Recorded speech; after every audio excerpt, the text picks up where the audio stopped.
দেখো আমরা এখন যে অঙ্কটা সলভ করছি নবম শ্রেণী কোষে দেখি 8.3 অর্থাৎ উৎপাদক বিশ্লেষণ করি চ্যাপ্টারের অঙ্ক সলভ করছি। এখানে আমরা 3 দাগের অঙ্কটা সলভ করব।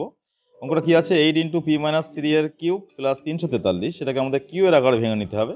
এখন আমরা কিউ এর আকারে ভেঙে নিচ্ছি 2 × p-3 এর কিউব প্লাস 7 এর কিউব। 7 এর কিউব করলে এখানে 343 হয়। এবার আমরা a cube plus b cube সূত্র করব এখানে। এই সূত্রটা কি আছে আমরা থিওরি চ্যাপ্টার করানোর সময় সূত্রটা বলেছি। এখানে সূত্রটা একবার অ্যাপ্লাই করছি। a cube plus b cube এর উৎপাদকের যে সূত্রটা আছে অর্থাৎ উৎপাদকের বিশ্লেষণের যে সূত্র আছে সেটাকে আমাদের অ্যাপ্লাই করতে হবে।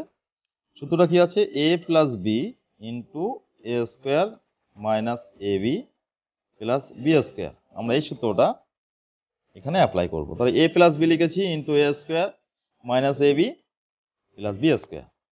এখানে 2 দিয়ে গুণ করে দিলাম 2p - 6 প্লাস 7। এখানে 2 দিয়ে গুণ করছি 2p - 6 হোল স্কোয়ার আছে। এখানে কি করব 2 দিয়ে গুণ করে দিচ্ছি 2p - 6, এটা মাইনাস চিহ্নটা বাইরে রেখেছি, প্লাস 7 × 7 = 49। এবারে এটাকে কি করলাম 2p বসিয়ে দিয়েছি, 7 - 6 মানে plus 1, a minus whole square সূত্র করেছি এখানে কি a স্কয়ার মাইনাস 2ab, 2 মানে 2, a মানে 2p, b মানে 6 প্লাস b স্কয়ার মাইনাস।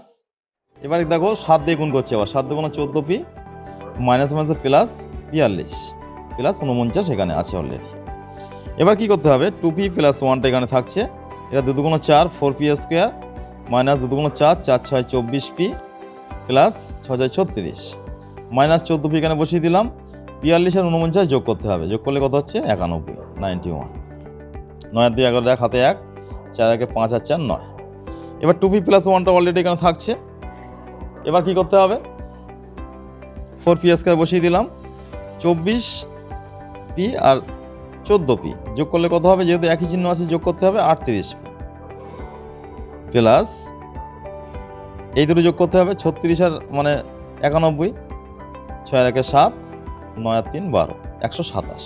তাহলে আমরা অঙ্কের অ্যান্সারটা পেয়ে গেছি। দেখো সহজ পদ্ধতিতে সহজভাবে আমরা সলভ করে অঙ্কের অ্যান্সারটা পেয়ে গেছি। তবে এই সমস্ত ধরনের অঙ্ক করতে গেলে কিন্তু সূত্রগুলো ভালোভাবে জানতে হবে, বুঝতে হবে। আমরা এই চ্যাপ্টারে যখন থিওরি করিয়েছি তখন কিন্তু সেখানে সূত্রগুলো নিয়ে আমরা আলোচনা করেছি। সুতরাং অঙ্কগুলো ভালোভাবে জানতে গেলে বুঝতে গেলে তোমায় কিন্তু সূত্রগুলো আগে বুঝে